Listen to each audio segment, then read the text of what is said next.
Ladies and gentlemen, boys and girls, lax rats alike, welcome back to Slip the Picks, where we talk everything you need to know heading into the PLL week on the Barstool Sportsbook. Today is Friday, June 17th. I am Jordie. With me, as always, we've got Doogs and Billy football on the mics. Boys, we've got another big weekend of PLL action heading on this weekend. Boys are going over to Long Island, but before fellas get going on the field on Long Island, they're not in Long Island, they're on it. Some PLL action took place at the Tribeca Film Festival, which you two were lucky enough to attend. So how you boys feeling this weekend, and especially after getting a chance to watch the premiere of Fate of a Sport? Billy, you want to take it? Or, well, I kind of got invited to show Billy how to act on a red carpet because I'm the veteran of the two of us. So I had to teach Billy the mannerisms. But I will say this, there was a picture taken of us on the red carpet, not a big deal. There was a picture taken of us, and look, could me and Billy lose a couple of pounds? Sure, but that's not the problem. This fucking photograph made us look so fat and gross, and I had no option but to post it on my Instagram for clout. And it was the worst picture ever taken in human history. It was the one photo we got on the red carpet, and we looked terrible. Terrible. I look like I'm 300 pounds.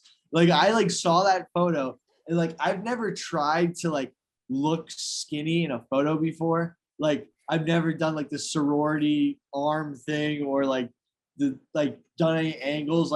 I know people who do that, and ever since that photo has been taken, every time a photo has been taken of me since, I've sucked in, raised my neck so I don't have a double chin. It was terrible. I mean, I look like I'm wearing, I didn't know what to wear to a red carpet. So I was I'm just going to wear a little party shirt, see what goes on. And I looked like a couch because it was a patterned shirt, and on me, it looked like it was a couch. You did look like a 90s couch, like a 1990s, carpet rug but overall, it was really cool event. Right on the water in Battery Park City. For people that don't know where that is, to New York City, right by the Freedom Tower. It was sweet. It was a beautiful night. Great film. I think people are really going to like it. I honestly wish that it was a 10-part docuseries. So they could kind of the F1 thing. Cause I do think the non-common lacrosse player will watch that and be like, oh shit, that was really cool. And this is it sounds like I'm just going to suck their dick because they invited us to this cool event, but genuinely speaking, it was very good. It was a little bit better than Crooked Arrows. Yeah. So I think they just, come on. I mean, Crooked Arrows, I think probably I think when you think of best movies of all time, you're Pulp Fiction, Crooked Arrows, Fate of a Sport, they're all right there. So overall, yeah. You want to tell them? Dropping that at the after party, and I was dying. Hey, what do you think of the movie? And the dude's just way better than Crooked Arrows. I told Billy before the after party, I was like, I'm gonna drop this all over the place. I'm gonna make Mike Rabel laugh his dick off. Mike walks in, he's like, what did you think? I was like, it was a bit better than Crooked Arrows. Mike's howling. I see Paul. I don't say the joke, and I was like, it's too early. Then we start talking to Paul 2 hours later, very casually, and I was like, no, Paul, yeah, great movie. Have you ever seen Crooked Arrows? He's like, yeah. I was like, it was a little bit better than that. He was head over heels laughing. Me and the Rabels have a relationship and a half now. Best 3 lacrosse movies of all time. Go.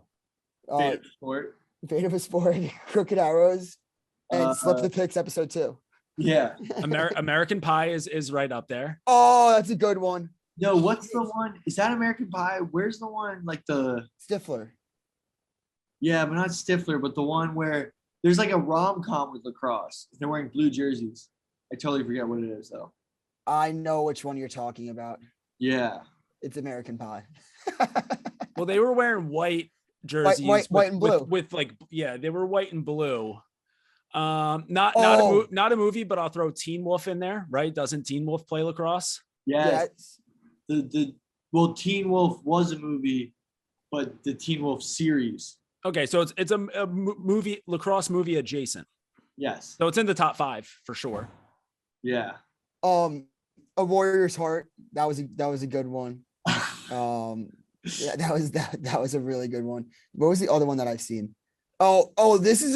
This people might forget this, but Prom, the movie, that's a lacrosse movie. I'm not entirely sure if I would.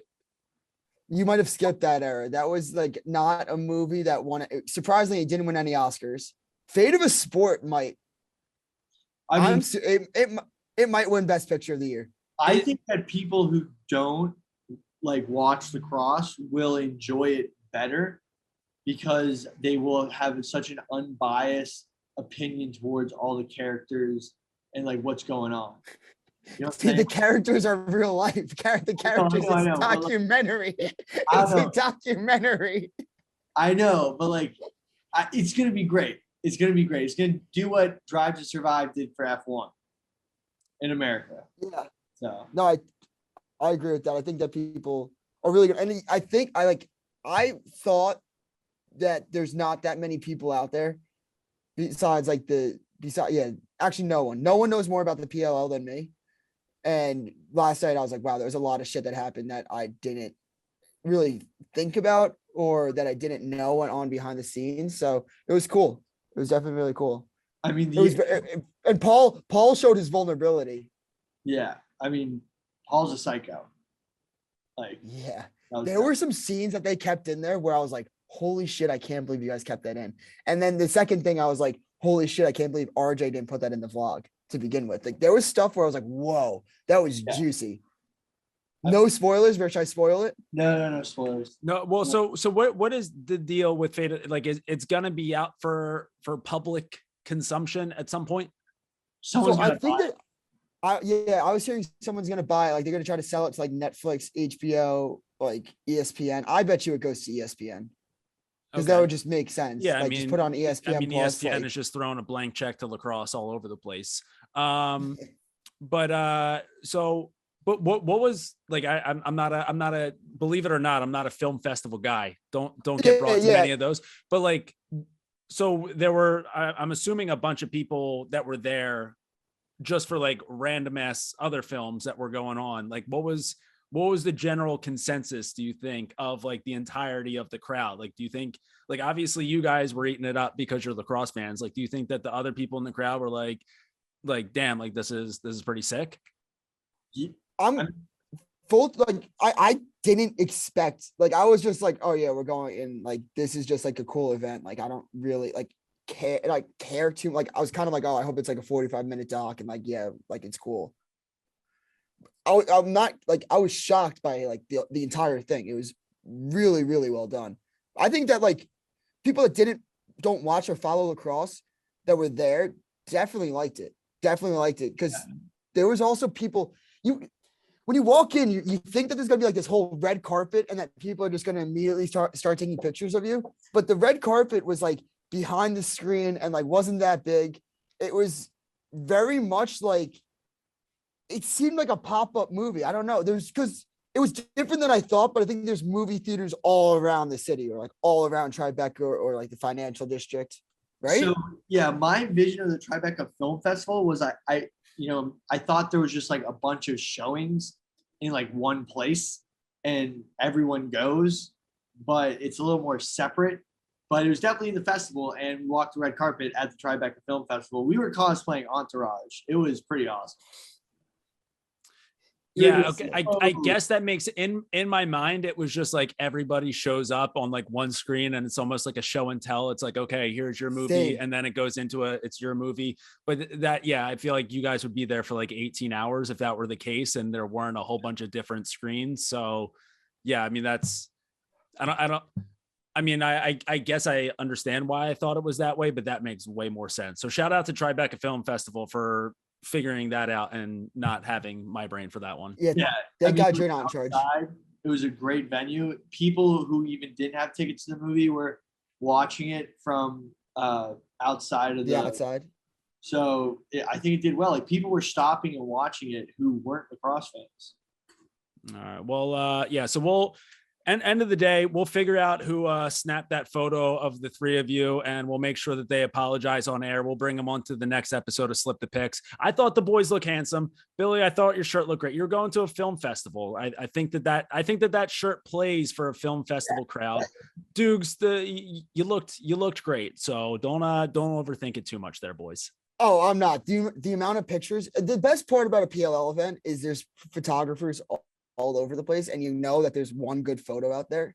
So out there in like the Dropbox world or somewhere, there's a stunning picture of me and Billy. Yeah. It just wasn't on the red carpet. Someone has. I bet RJ's just holding it ransom right now. I think the bad one for interaction for people calling all of us bad. I totally agree. I was thinking that too. It looked like a fish lens. I think they purposely were like, let's get the part of my take fans, just call them belly football. I mean, hey. I will say that he didn't do himself any favors last night. Immediately when we get to the after party, he starts looking for the snacks. Well, he's pocketing goals. We need dinner. But if it wasn't for me looking fat as fuck, Dukes would have looked even fatter as fuck. Boys, I'll tell you what, this is just this is a nice welcoming to you guys for getting up there a little bit in age. So I know. I mean, the older you get, the more you have to try to not look like an absolute slob anytime a camera's around. So welcome to your first run in with that. But yeah, so obviously a big moment for the PLL on the big screen. But coming up this weekend on your screen, you can watch it on your phone, you can watch it on your laptop, you can put it on the TV, wherever you're at. We've got 4 games coming up this weekend in Hofstra. So Doogs right in the backyard there. Believe you'll be there for at least one of the days, maybe both. Me and Billy are going to be sitting on President's Row for Saturday.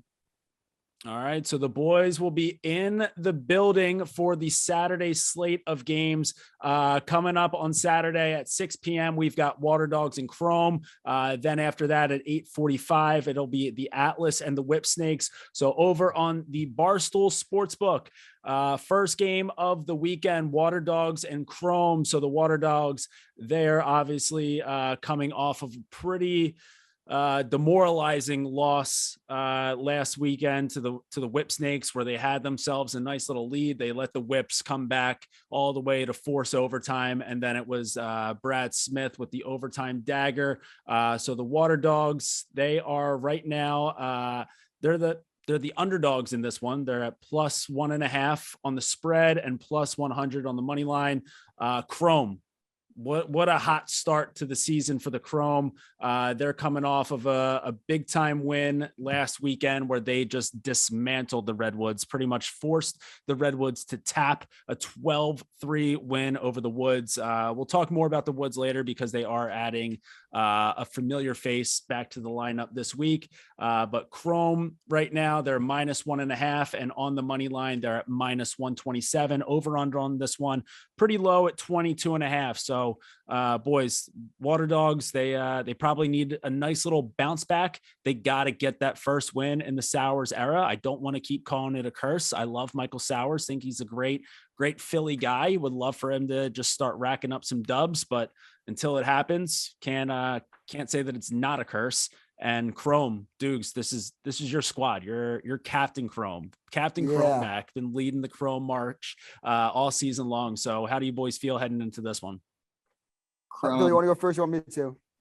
Dude, Chrome's a wagon. I mean, the last 2 weeks they just dominated.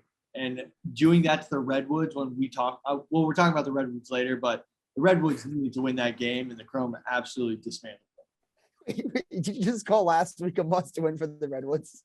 Yeah, remember we were talking about it? Yeah. I was letting. So here's the thing. Looking at it from my brain perspective, the Water Dogs are going to win because Michael Sowers isn't playing, and nothing makes sense. And that's how the PLL goes. Once you start counting out a team, they'll punch you in the face. They'll win this game. But realistically, wait, am I missing something? Is Sowers out of the lineup this week? Yes. From what I understand, he's out. I mean, the Water Dogs have injuries all over the place. Let me read out who's out for them. But if Withers is out, where is this? So let me see if Withers is out, because that's going to be a very, very big deciding factor. I probably should have pulled up the injury report before we started recording here. No, this is tough radio. Tough radio. But okay, so yeah, Sowers, his Water injury is Dogs will just be- medical. So Yeah, they're probably like a HIPAA thing, but Water Dogs will be without Sowers, Withers, Sabia, DiNapoli, and Dylan Ward. So if you're looking at this, last week it was a 1-goal game for the Water Dogs in a loss where they got shit pumped at the faceoff X. Farrell's gonna have his day. Like, Farrell will give the Chrome the possessions they need, and this could potentially get ugly. But I'm almost labeling this as like the Water Dogs. It's not a must win, but we are very close to calling it a must win. I think they're expected to lose. I just don't think that they're just not going to get the possessions that they need. DeLuca played great last week. He's getting a lot of saves, but he's also seeing a lot of shots. The Water Dogs take a lot of shots. So they're going to have to get like maybe some 2-bounce and Mikey Schlosser. But my favorite play is the under. I like under 22.5 here. And I'm taking Water Dogs money line just because Michael Sowers isn't playing.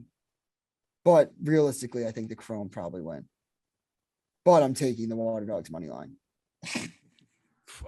I'm in a pretzel now trying to figure out what exactly you have, but Chrome, Billy, so replay. So I think that the Water Dogs are gonna win. So I'm taking Water Dogs money line because Sowers isn't playing.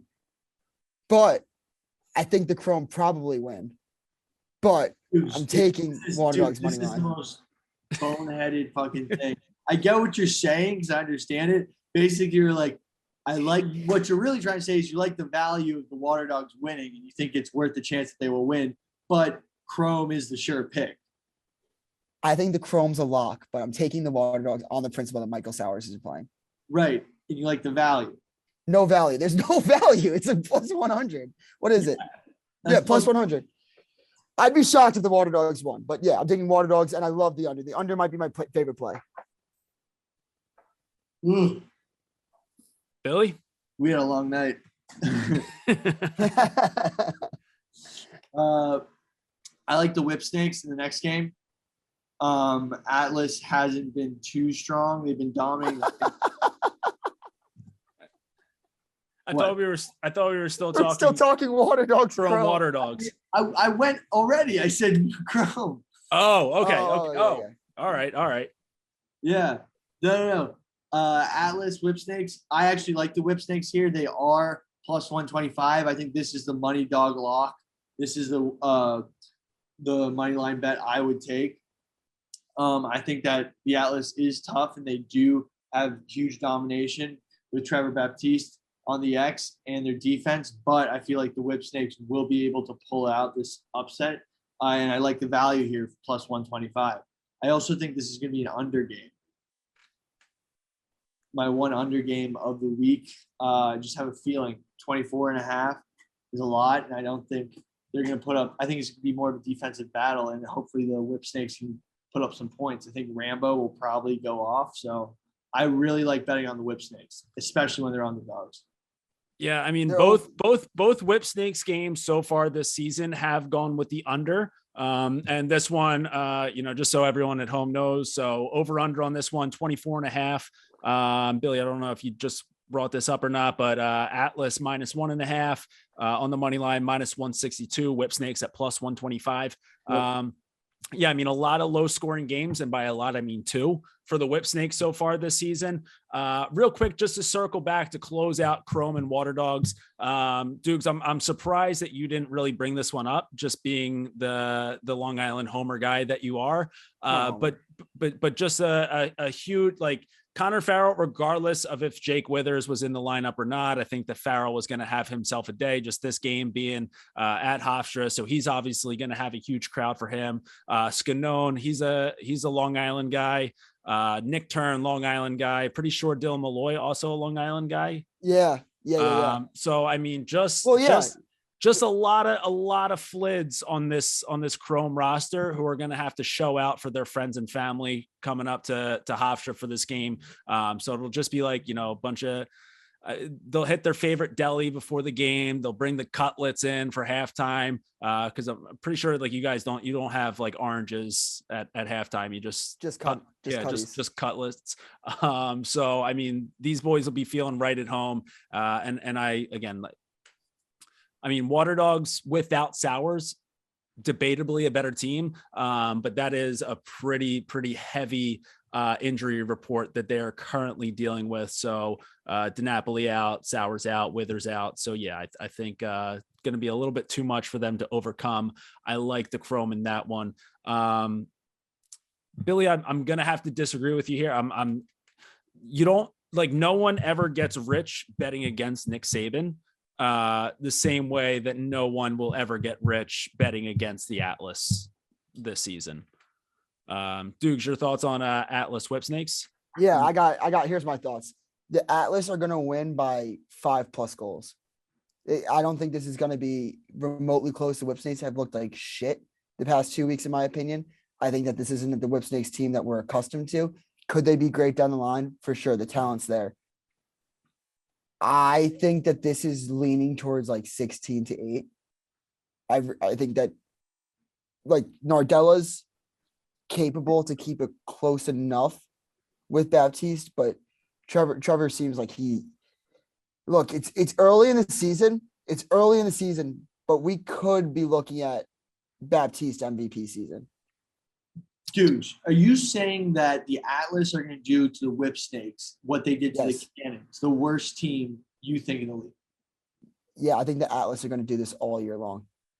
You think they're? I honestly, I thought Nardella at least 2 seasons ago. Last season he was good. I think he was the MVP of the league. His faceoff domination and his percentages of win rate was so dominant. And even though Trevor Baptiste is like one of the best faceoff guys, I think Nardella will be able to sort of neutralize him into just making it not him dominating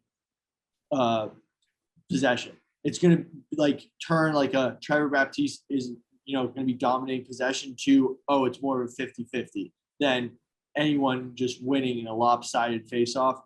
But I think going forward, the Whipsnakes are the best value for money line. Sort of in the same thought process with Dukes was like, I'm taking the Water Dogs, but the Chrome are going to win. I'm taking the Whipsnakes, but I'm not as confident that the Atlas are the sure pick to win. I would be willing to bet my spot on this show that the Whipsnakes don't win this weekend. Really? Yes, I'm that confident. I'm that confident. I think that they are just not the team that we've seen throughout like the past 3 years. The defense doesn't look like the defense. Kyle Bernlohr is inconsistent. He was the goalie of the year. They used to have the attackman of the year, the faceoff man of the year, the goalie of the year, and you could argue the best defenseman in the league. That doesn't look true at any regard anymore. The Atlas, on the other hand, probably have, if you were starting a draft, like with just any players, like taking in consideration age and everything, you could argue that the Atlas have 5 people that you draft in the top 10. Yeah, I mean, so all right, so who we're going? Teat, we're going Gray, we're going Baptiste, we're going Costable. Yeah, Costable. And then I like CVR right now. Like that's who I would go with my 5th. I don't know who you were leaning towards with your 5th. It was anybody. I was like, you liking Cannon that much? You know what I mean? Like it was like the 5th was just there, but like argue, but like I don't know where the needs are, but like the Atlas. I think that people are like, Billy's been big on like, the Redwoods have all the talent in the league. Like the Redwoods have all these names. Like, no, I think the Atlas have all the names. The Atlas have everybody right now. Like these are the names in the sport. These are the names that will stay in the sport. They're not washed up. They're young. Like they can actually treat this like a professional career. So I think the Atlas are a wagon. I've been so impressed with what they've done throughout the first 2 weeks. Not impressed by the Whipsnakes wins at all, especially from how much they dominated the faceoff X last week against the Water Dogs, only to get a 1-goal victory. I think that this is This is Atlas. Big. Yeah. If I could take the alt spread, I'd take the alt spread. Yeah, I mean, like that. I mean, the Atlas also too, like they just put up so many shots a game. And for a guy like Burnlore, like it is a lot of volume to have to deal with, and a lot of like not a lot of those, but like again, like you're getting shot on that many times, and like from these lethal shooters, like they're gonna drop. And yeah, I just don't think I can. Still can't really fully grade how the Whip Snakes look this year until Zed Williams comes back into the lineup, because he does mean like that much to their offense and how they go. Because the moment that you have to focus more on Zed, you can focus less on Rambo. And then when you focus, less on Rambo, that means now you have to focus less on Jay Carlson. And then just the whole trickle down effect of getting guys open. So I think had Zed Williams had that NLL championship been wrapped up, I would agree with Billy where I think like the Whip Snakes are a good value in this one. I don't think that the value would be the same if Zed was in this lineup. But what I'm getting at here is like that would be a game where like their like quote unquote championship pedigree would kind of help them out in this game against like an absolutely loaded Atlas team. But because he's not there, I'm taking the easy way out and I'm going Atlas. I don't think it'll be as much of a shit pumping, like a 16-8. Like I think it could be like a 13-10 type of thing where,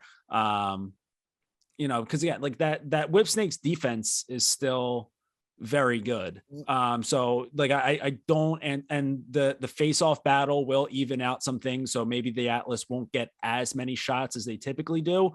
But I don't know. It just, if the Whip Snakes can't figure out a way to get a few more guys to eat offensively. Obviously last week was Jay Carlson, but like you need a few more guys to get themselves going against this Atlas team if you want to keep up with them offensively. And I just don't see that being the case. So I like the Atlas in this one, but I also like the under. I'm gonna lock in Atlas -1.5 and the over, but woo, should I say it? I would. Atlas is a 5 plum play. It is 5 plums. 5 plums on this. You had to leave the show if they lose. I'll take a week off the show if I'm wrong. You haven't been for anyone tracking at home. You haven't been wrong yet, have you? No, I'm 0-0. I'm on to Cincinnati. All right. Well, so So just to recap for the Saturday games, Water Dogs and Chrome. It seems like Billy and I were both leaning Chrome. Doogs, you kind of had like every which way on this one, but I think at the end of the day, you said Chrome. Let me break it down. I don't know. I don't know if the third time through is going to make it any easier. I'm joking. No, but and then I'm taking the Water Dogs. All right. So 2 Chrome and a Water Dogs for Doogs. Taking the Dogs. And then with the Atlas and the Whip Snakes, the 8:45 game, Doogs and I both on the Atlas, but Billy think the Whip Snakes, the power play here with the value. And listen, Billy, you were getting some guff with your Redwoods takes before last week, and it turns out justice for Billy. #Billy was right. So we'll see how this one shakes out on the 8:45 game on Saturday. So Chaos are going to shit pump them. Redwoods can't score, and they're especially not going to score on Blaze Roar.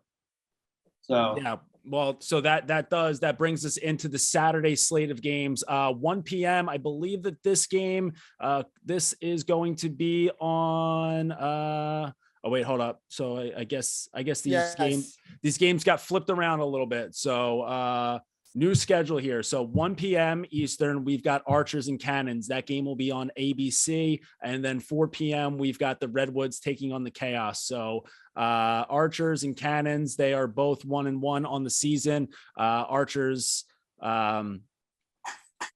this is a game where first I think that Grant Ament should be back in the lineup. So Doogs, from his Instagram story at least. So Grant Ament on Instagram put out a little story. He's got his cleats on. and he's on. So that can only mean that he's coming back. So the addition of Granament, I know that the Archers haven't necessarily looked like world beaters so far this season, and maybe that's a good thing because they did look like world beaters in the regular season last year, only to just fizzle out in the playoffs. But if we've got the Archers right now -1.5, and on the money line -195, taking on the Cannons, who are you're the most hated team in the league for you. It seems like you just despise this team from top to bottom. You cannot stand this team. You wish nothing but the worst upon them. But the Cannons, they're 1-1, but they're coming off of a tough showing against the Atlas last week.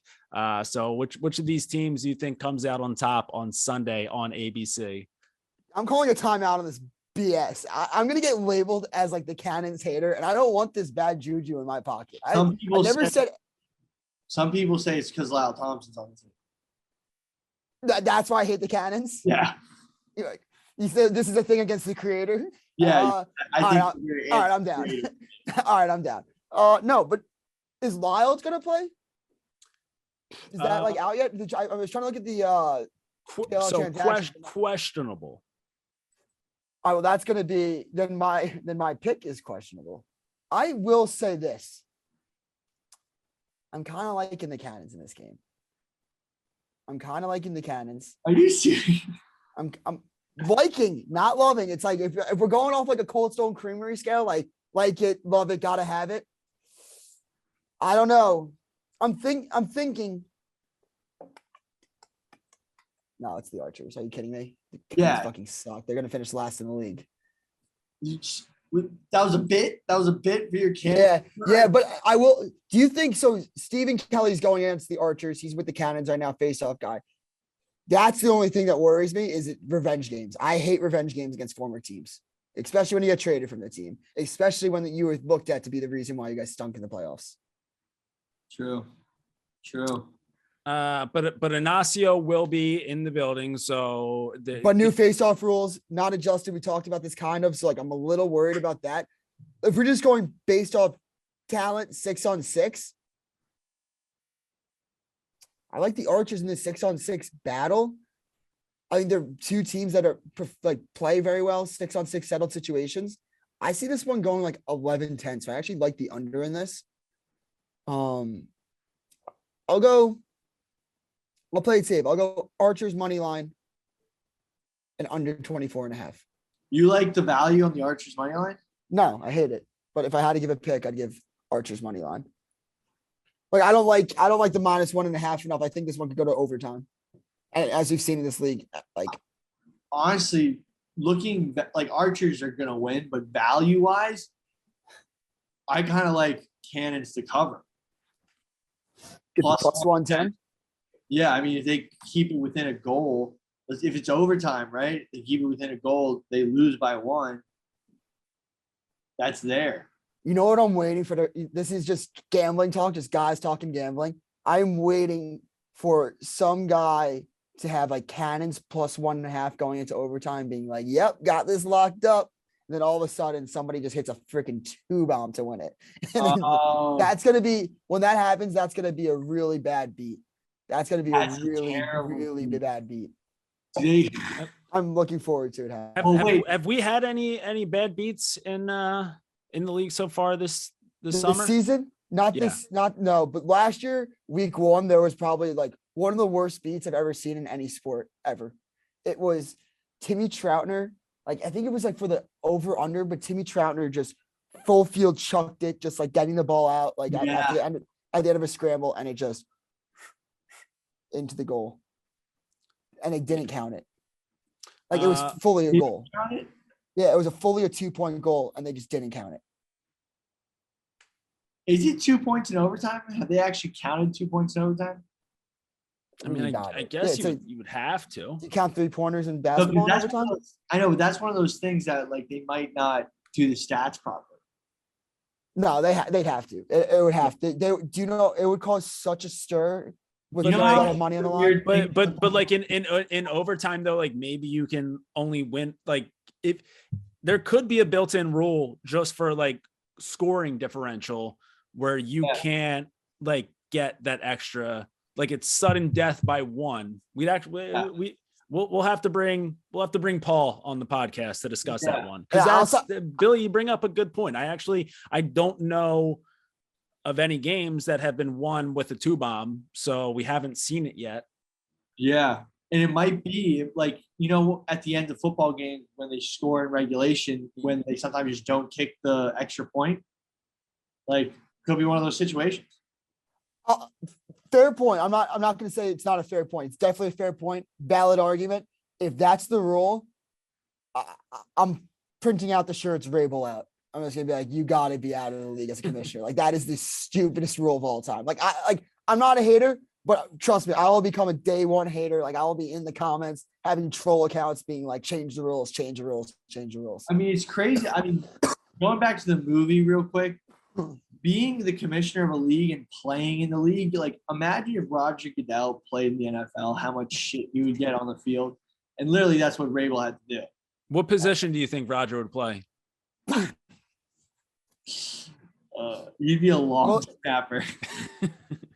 His dad would probably be the coach and he'd be the quarterback. Terrible. I could see him just being just a brutal linebacker, like just so bad, but a line like just rocking like 54, just like smacking his helmet before every play, just ready to like, and then just getting fucked up by a block. Like John Favreau in The Replacements. Yeah. I got the ball. I got the ball. ball. Except he'd just be like getting carried off the field. Yeah. But he would bring that energy.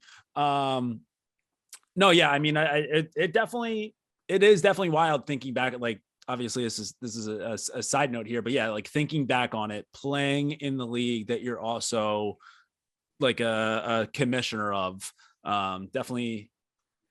I mean, we saw how it played out like the past couple of years with, a couple questionable moments here and there. I also can't imagine like being like a poll and like having to like make the business decision on like whether or not you're going to hack the fuck out of his elbows and like help your team win, or if like you just don't want to piss off the commissioner. So I would actually, we got to bring more polls on the show and just kind of ask them about that one.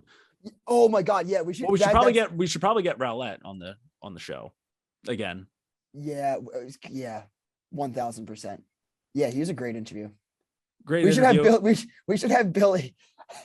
I'd love to see Billy and Jack talk. Like just like lock them in a room and talk. The cameras.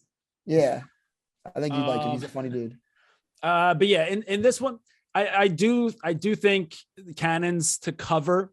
It's good juice on that one. And I could definitely see it. I'm not crazy though about either. Like the only thing that I am crazy about here is the over. I think you bring Grant Ament into this lineup, you put him on ABC. I think he's going to do some special stuff. He's going to have a lot of crazy assists where like, there's nothing that any defense can do to stop some of the passes that Grant will be slinging. And then again, like kind of the same thing with bringing Zed Williams back. Like you think about how much you then have to worry about Grant Ament. All of a sudden that opens up some more shit for Tom Schreiber to do Tom Schreiber things. So I think that this Archers offense, they will get themselves buzzing as long as Grant Ament actually does play. But again, from the Instagram story, it looks like he will be. Even Lyle, like if Lyle's playing, I love the over even more. Even if he's not though, like I don't know, like Archers deep. So like, what, like I'm trying to think about like who like Graham Hossack would go up against. Like I'd maybe just put him on Asher and just kind of welcome to the league him. Yeah, like welcome to the league Asher if Lyle's not playing. And Ratliff will do well with any of those middies, but I like this Cannons offense. I've said that a few weeks in a row. Ryan Drenner, Shane Jackson, both guys who can get themselves on the board. So I love the over in this one. Not exactly crazy either way about which team will come out on top. And I don't have any more takes on the Cannons Archers game. I'm just gonna say I like the Cannons just as a team and a makeup. They're not as bad as I thought they were. They're probably going to end up being like the best, worst team ever. I would right now say that would be the chaos. Whoa. the other C team. I mean, Chaos right now might be the best 0-2 team there ever was. So, I mean, they had their first week game where they built up a nice little lead for themselves against the Whip Snakes. And unfortunately, they weren't able to hold on to that one. And then last week taking on the Archers, I mean, they scratched and they clawed their way back. It was a 2-goal game with just 2 minutes to go. And then the Archers were able to hammer home a couple empty netters to make that one look a little bit worse than it actually was. But so the Chaos right now, so they're 0-2, but they're 1-1 against the spread, and they've looked like they've had a chance to win both of their games so far this season. And they will be taking on the Redwoods this week. So Chaos right now, they're +1.5. Again, still without all those Bandits guys. They've got one more week left of the NLL championship. The Redwoods right now, just after getting completely demoralized last week, 12-3, they're favored -1.5. But you know, the value on that one is at +125. Both of these teams on the money line at -113, and then the over under set at 22.5. So Chaos, they've looked dangerous at times, even without their heavy hitters like Josh Byrne, Dane Smith. We still haven't been able to see Dahoka play in the PLL, but once he does, I'm sure that he'll break out a ton of highlight reels every time he touches the ball.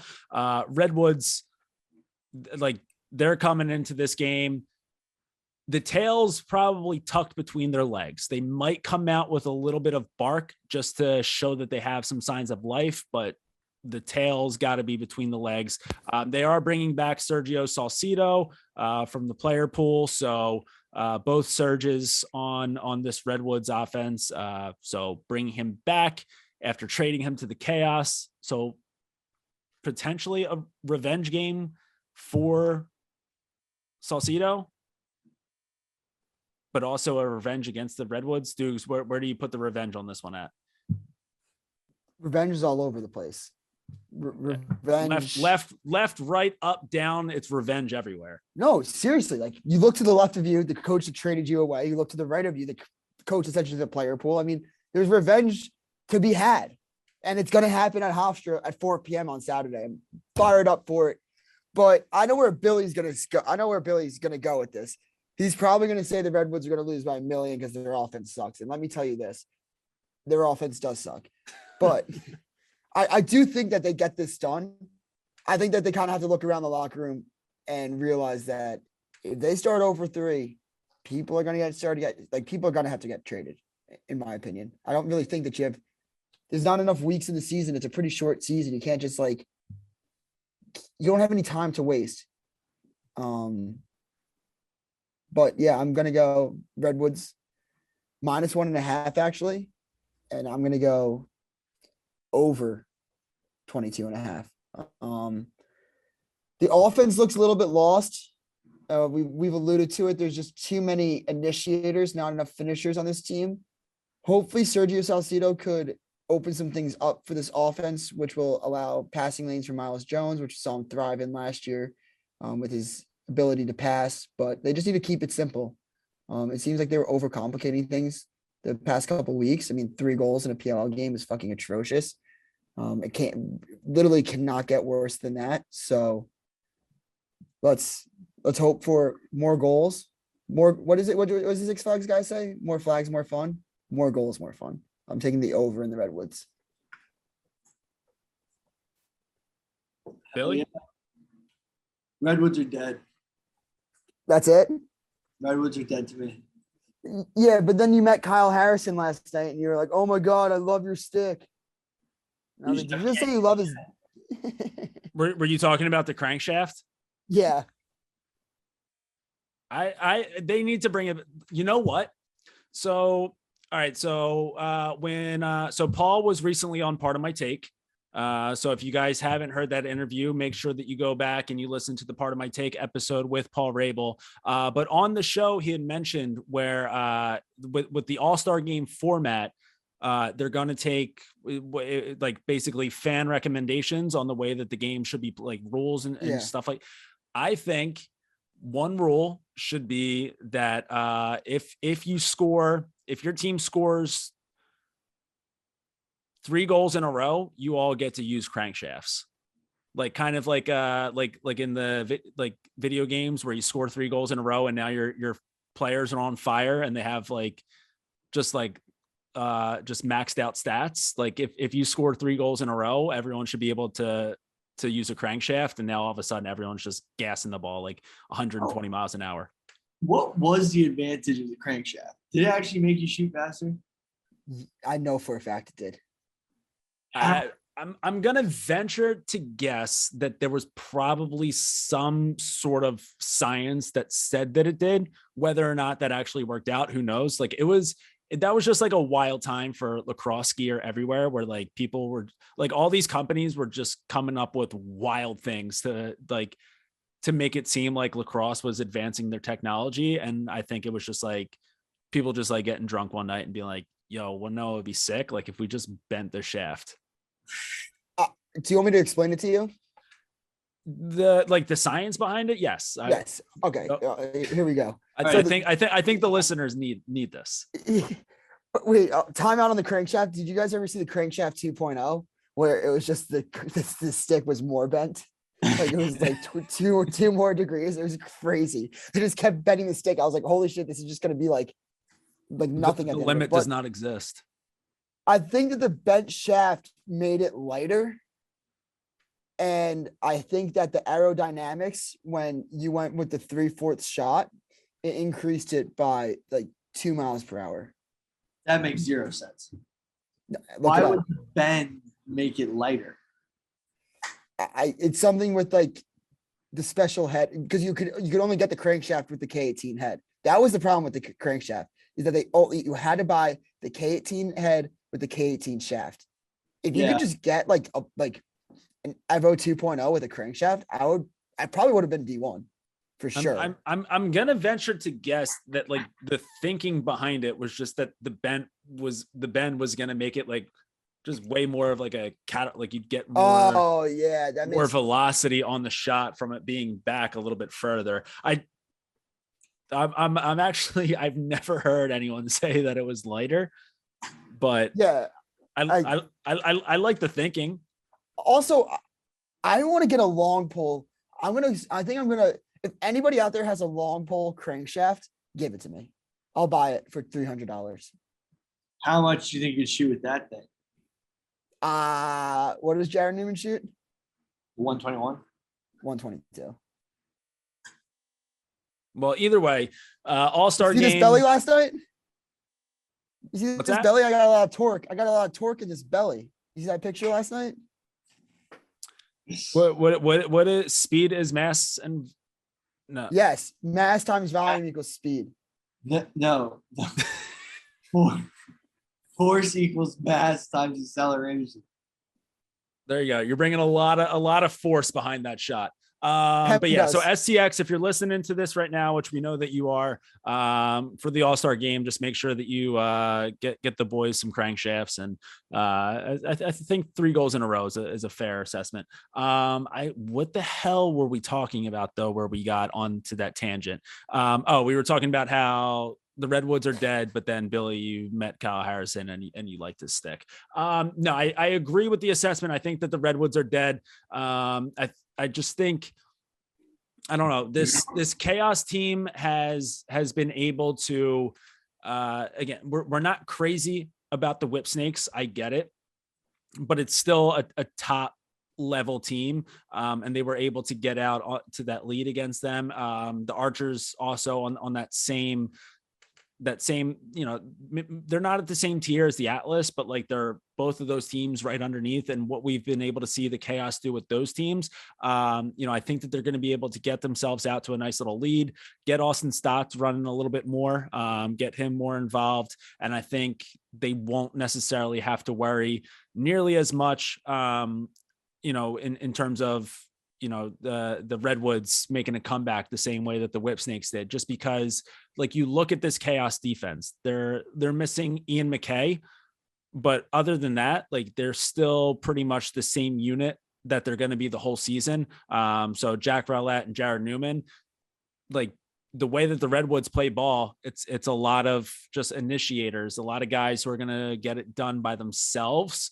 So they're going to have to win those one-on-one matchups. And I think that this Chaos defense is going to be really tough for them to do that. You need those off-ball like you need like a Jay Carlson type of guy who's going to get himself open and be able to finish the ball against this team.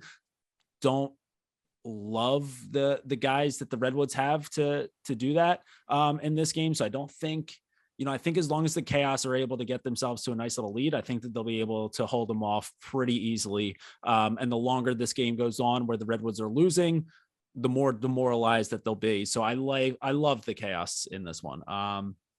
As far as the over under is concerned, so what's the number at here again? So Redwoods -1.5, both teams on the money line at -113, over under 22.5. I like the over in this one. So give me chaos on the money line and the over. Yeah, I'm Redwoods and the over too. Billy. Chaos and the over as well. He went from being the Redwoods' biggest fan to biggest hater. I know. In a matter of 2 weeks. I just started getting pissed on how like egregious it is for them to be bad. Fool me once, shame on you. Fool me twice, you can't get fooled again. Yeah. Yes. So yes. Redwoods, you do it 2 weeks in a row. Guess what? You're dead to all of us besides Doogs. I think it's going to be 3 in a wood for the Redwoods, and it's going to be a long summer for the boys. But yeah, so those are your 4 games this weekend on Long Island. So the 2 Saturday games on ESPN Plus, the first game on Sunday on ABC, and then rounding out the weekend with Redwoods and Chaos on ESPN Plus. Doogs and Billy, you guys will be at Hofstra for Saturday. So everybody, if you're making your way on over to the stadium, make sure you say hi to Billy and to Doogs, and make sure you tell them that they look handsome. They don't look that fat. If you're going to take pictures of them, make sure you get flattering angles, because the morale could use a boost right now. And anything else before we close this one out? Doogs, your 5 plum play. Like what was that one again? 5 plum play. I have a 5 plum play on the Atlas -1.5. Absolutely love it. Love it. But yeah, if you see me or Billy, say what's up. Tell us our picks suck. Don't buy Billy beer. Don't buy Billy any beer. Buy me the beer if you see me. Or buy both of us beer. Yeah, they have the beer garden at Hofstra. Thank God. We found out last night. I was pumped. Also, look out for the Rabel and Top Cheese bets coming out probably on Friday in the Barstool Sportsbook. All right, Barstool Sportsbook, the #1 place in the world to put your bets in for the PLL and slip the picks, at least a top 100 PLL gambling podcast on the planet. So yeah, be on the lookout for all those coming up. Make sure that you're following us on Twitter and Instagram. We are at the Crease Dive there. Make sure that you are subscribed to the YouTube channel. Hopefully you're watching this on YouTube right now. If you are and you're not subscribed, do the boys a favor. Just hit that little subscribe button. Doesn't cost you anything. It's free 99. And then in the meantime, we'll be keeping it a low to high until the day we die. We out.